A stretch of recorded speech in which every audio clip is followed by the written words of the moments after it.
प्रिय विद्यार्थियों, अलंकार के टॉपिक में आज हम अतिशयोक्ति अलंकार पढ़ रहे हैं,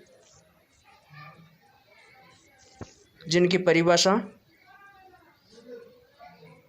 अतिशयोक्ति अलंकार जहाँ किसी वस्तु, पदार्थ अथवा कथन के विषय में बढ़ा चढ़ाकर जो इस प्रकार कहा जाए कि लोक सीमा की हद पार हो जाए, उसे अतिशयोक्ति अलंकार कहा जाता है।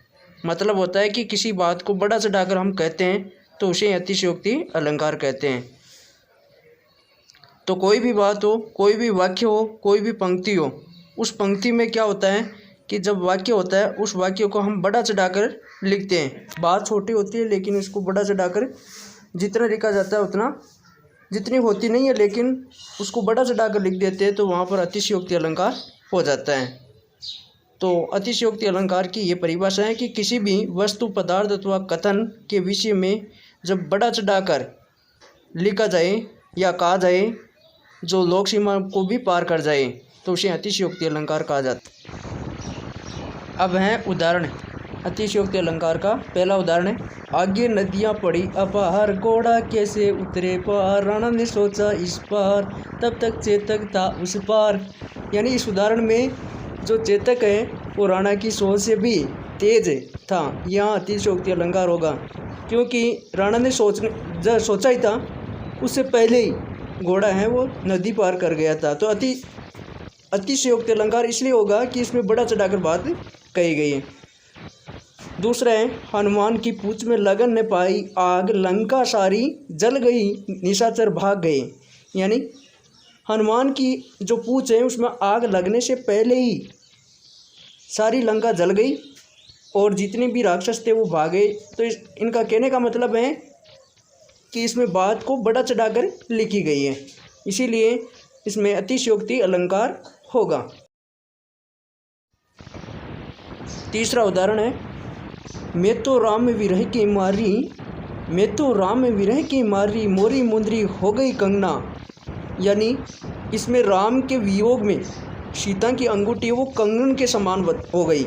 अर्थात जब राम सीता जी के से अलग थे तब उनकी अंगूठी को एक कंगन के समान बताए गए हैं। अर्थात सीता बहुत दुबली हो गई। मतलब है इसमें भी बात को बढ़ा चढ़ाकर कहा गया है, इसीलिए इसी में अतिशयोक्ति अलंकार होगा। चौथा उदाहरण है, उसकी चीख से मेरे कान फट गए, उसकी चीख से मेरे कान फट गए। यानी इस पंक्ति में कान का फटना अतिशयोक्ति है कि किसी चीख से या किसी की आवाज़ से कान नहीं फट सकता है, इसी कारण इसमें अतिशयोक्ति अलंकार होगा। अब अतिशयोक्ति अलंकार के अन्य उदाहरण है, जैसे प्यारी गोरी का सुनो रूप करे उजियार, चंदा के भी नूर की झलक लगे बेकार। यानी यहाँ पर नायिका की जो सौंदर्यता है, नायिका की सौंदर्यता को बढ़ा चढ़ाकर बताया गया कि चंद्रमा की रोशनी से भी अत्यधिक प्यारा लग रहा है उनका शरीर। तो किसी नायिका का जो सौंदर्य है अर्थात उनकी सुंदरता है वो चंद्रमा से अधिक प्यारी नहीं हो सकती, लेकिन बताया गया है इसमें, तो इसी कारण अतिशयोक्ति अलंकार हो गया। अगला उदाहरण है, काले कजरारे नयन गोरे गोरे गाल, कमर तलक लंबी लटे घुंघराले हैं बाल। यहाँ पर भी नायिका के जो नेत्र हैं, नयन यानी नेत्र, काल और उनके जो बालों की लटे वो लंबी लंबी दिखाई दी गई है।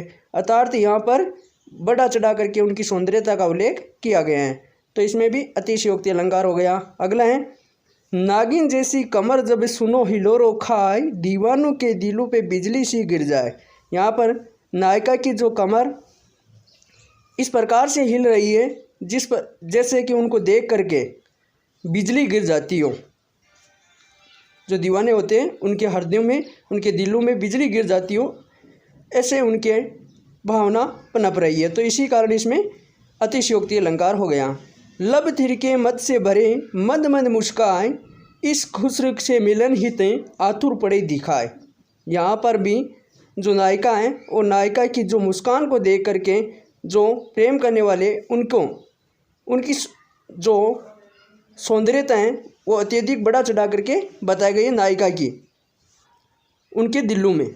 अगला है, रुंझुने पायल की बजें कंगना खन के हाथ, भाग्य उदेशा निज लगे जब प्रीतम हो साथ।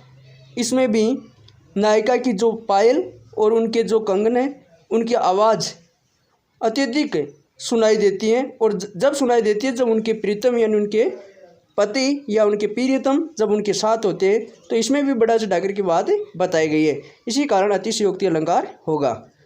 तो इन उदाहरणों में जो बात है वो अत्यधिक बढ़ा चढ़ाकर कहने के कारण इसमें अतिशयोक्ति अलंकार होगा। यानी जब किसी कथन में या काव्य में छोटी बात होती है उसको बढ़ा चढ़ाकर लिखा जाए या कहा जाए तो वहाँ पर अतिशयोक्ति अलंकार पाया जाता है।